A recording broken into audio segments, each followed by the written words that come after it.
Right, so the news broke last night that Martin Odegaard limped off injured in the Norway game, and apparently it looks quite serious. So let's talk about that. I believe in one of my last videos, I was ranting about these international games and international breaks because I don't know about you guys, but I just personally feel like it's just meaningless, especially if it's like all this Nations League. I just feel like they just keep creating all these new games or this new so-called mini tournaments just for the sake of it. Um, and I just believe, especially coming off the back of the Euros 2024, with the likes of Declan Rice and Bukayo Saka pretty much playing the whole tournament up until the final, they haven't really got much rest, if you ask me, in my opinion. And now, I mean, I get it. Martin Odegaard did not play. He had a full summer break, rest, and all that kind of stuff. But it doesn't mean that it should now be playing two full games. And especially in our last game against Brighton, he got a knock as well. And I just feel like Arsenal need to be a little bit more savvy when it comes to protecting their players a little bit more, especially when they're going into this international breaks. If you look at the likes of Manchester City and also Chelsea, Cole Palmer and Phil Foden, they both dropped out, but yet our players can still go and obviously participate in this international games. And also, if you look at it, beginning of the season, 3 games in, Manchester City purposely, I reckon, purposely rested the likes of Foden and Rodri. They have not even played a single minute yet, if I'm correct. I mean, correct me if I'm wrong. But from my recollection, they haven't even played a single minute yet. And it's probably not because they're injured. It's because Pep Guardiola is protecting them and saving them for when he actually fully needs them. And they're also fully rested, match fit, and ready to go when he actually needs them. And Manchester City are banging in goals. They've scored, Haaland alone have scored more goals than Arsenal have in the Premier League so far. But I digress. But the point I'm trying to make is Martin Odegaard is now injured. We've got massive games coming up.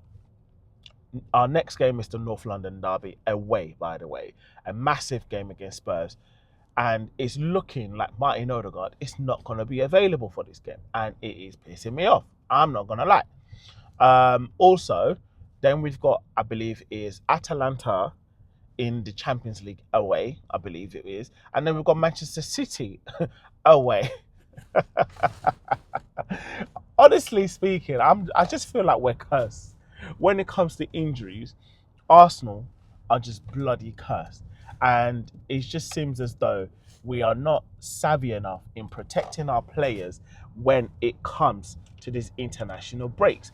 And in all honesty, it's starting to piss me off because there's going to be another international break, I believe, well, we're now, October, towards like soon, coming up soon.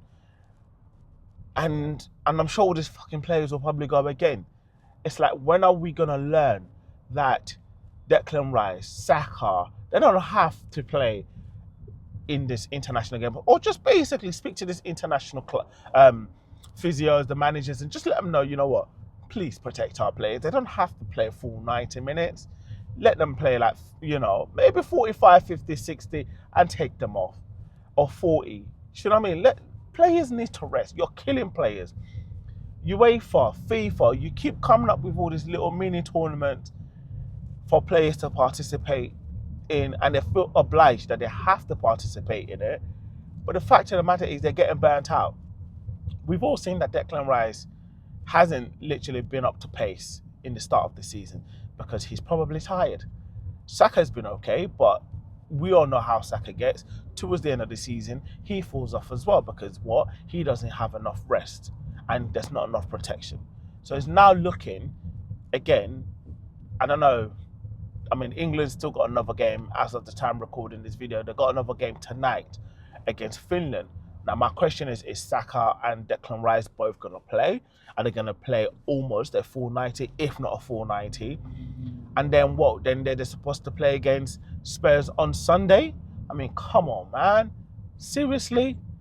It's just getting ridiculous now. I'm not happy. I know it sounds like every time I come on here, I'm ranting a lot. But I'm an Arsenal fan, and I want the best for my club, which then means the players needs to be able to be available to play for the games that we've got coming up. But And now who's going to potentially play if Odegaard is not available? Probably Raheem Sterling, in my opinion. I will put him in that number 10 because there's no point, in my opinion. It's either you move Havertz back and you play Raheem Sterling up front. Raheem Sterling is going to have to start now. I don't personally think that Nwaneri is that ready to start a game of this caliber. You don't want to throw him into the deep end. Unfortunately, we're not blessed with talent with the likes of Manchester City, who is able to rest the likes of Rodri and Foden for the first 3 Premier League games and still bang teams as though they were playing. But yeah, that is the predicament that we find ourselves in. I mean, let me know what you guys think in the comments below, right? Because I'm not happy about this, and the injury doesn't look great. It looks like it potentially might be out for 2 to 3 weeks. That's what I'm hearing and I'm reading on socials and obviously in the papers. But let's see. I'm not happy. Let me know what you guys think in the comments below. And yeah, I'll speak to you guys in the next video. And hopefully it won't be a rant. Take care, guys.